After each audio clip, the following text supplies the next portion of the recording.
Assalamualaikum warahmatullahi wabarakatuh. Perkenalkan, nama saya Fikri Ramadan dengan BP 1910 512033.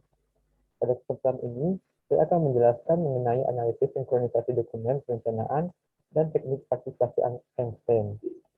Video ini dibuat sebagai tugas akhir pada mata kuliah teknik perencanaan pembangunan.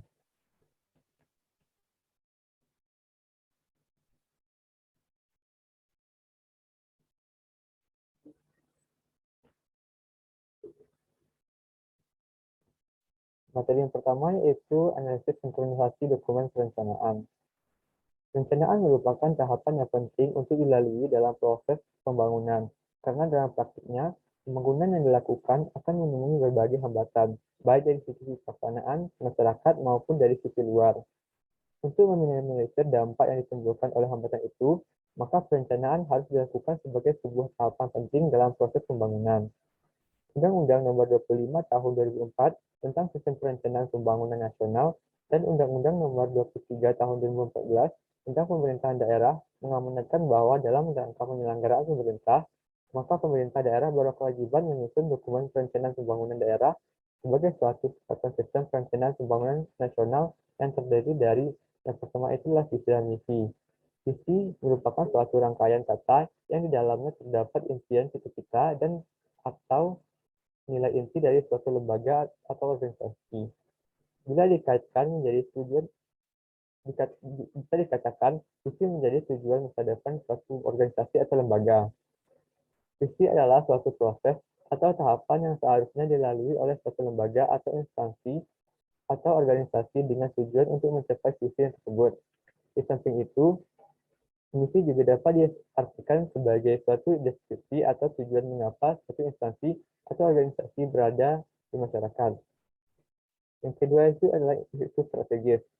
Isu strategis adalah kondisi atau hal yang harus diperhatikan atau dikedepankan dalam perencanaan pembangunan, karena dampaknya yang signifikan bagi entitas atau masyarakat di masa depan.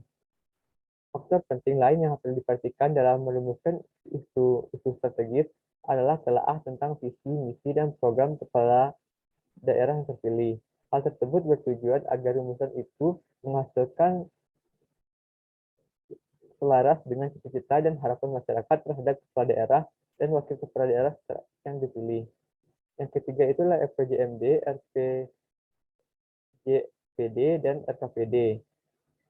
RPJMD merupakan dokumen perencanaan pembangunan daerah untuk jangka periode selama 5 tahun yang berisi penjabaran dari visi, misi, dan program kepala daerah dengan berpedoman kepada RPJP daerah serta memperhatikan RPJM nasional. Selanjutnya itulah rencana pembangunan daerah jangka panjang adalah dokumen perencanaan pembangunan daerah untuk periode 20 tahun yang menjadi acuan bagi penyusunan rencana daerah dengan hierarki dan skala yang lebih rendah seperti RPRWD, RPJMD, dan setelah SKPD dan RKPD. Selanjutnya itu adalah rencana kerja pemerintah daerah.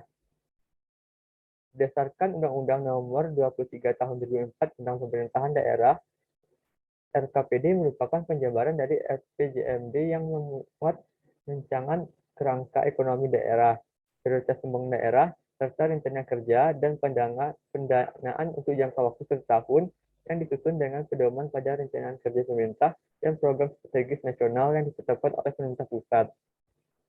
Materi selanjutnya itu adalah teknik partisipasi Einstein. Partisipasi Einstein diartikan sebagai suatu kegiatan untuk membangkitkan perasaan dan diikutsertakan atau diambil bagian dalam kegiatan suatu organisasi. Einstein membuat model tangga partisipasi publik yang disebut dengan pertama partisipasi Einstein. Terdapat 3 derajat partisipasi masyarakat. Yang pertama itu adalah tingkat partisipasi, daerah semu, derajat semu, dan yang ketiga itulah kekuatan masyarakat. Macam-macam partisipasi Einstein. Menurut Einstein tahun 1969, keterlibatan masyarakat dalam proses partisipasi dapat dijelaskan melalui perbedaan tingkat dalam pendistribusian kekuatan atau power antara masyarakat atau komunitas dengan badan pemerintah. Macam-macam partisipasi Einstein yang pertama itu manipulasi, di mana pada level ini publik tidak dilibatkan karena sudah terpilihnya sejumlah orang sebagai wakil publik. Yang kedua itu adalah terapi, di mana publik sudah mulai dilibatkan, tetapi hanya mendengarkan informasi tentang keputusan tersebut. Yang ketiga itu informing, di mana otoritas yang memberikan informasi tidak menghalangi adanya partisipasi dari masyarakat. Di sini otoritas berkuasa hanya berkomunikasi secara searah. Selanjutnya itu adalah consultation, di mana adanya diskusi dengan banyak elemen, tetapi pihak yang berkuasa menentukan apakah saran dan kritik publik akan digunakan. Selanjutnya itu adalah penentraman, di mana pihak yang berkuasa hanya berjanji untuk melaksanakan aspirasi publik, tetapi diam-diam menjalankan rencana semula. Selanjutnya itu kuasa yang didelegasi,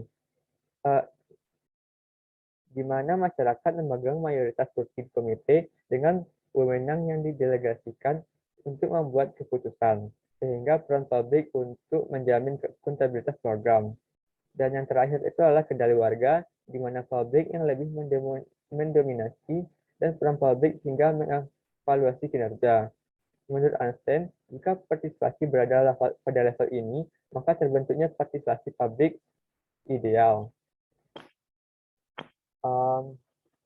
Sekian presentasi dari saya. Maaf apabila ada kesalahan. Saya akhiri. Assalamualaikum warahmatullahi wabarakatuh.